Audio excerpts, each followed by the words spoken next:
దూరానున్న చుక్కలే విన్నా గాని కదిలించలేదా కాస్త కూడా నీ మనసుని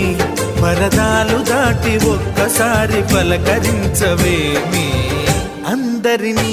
ఇలా వెంటపడి అడగాల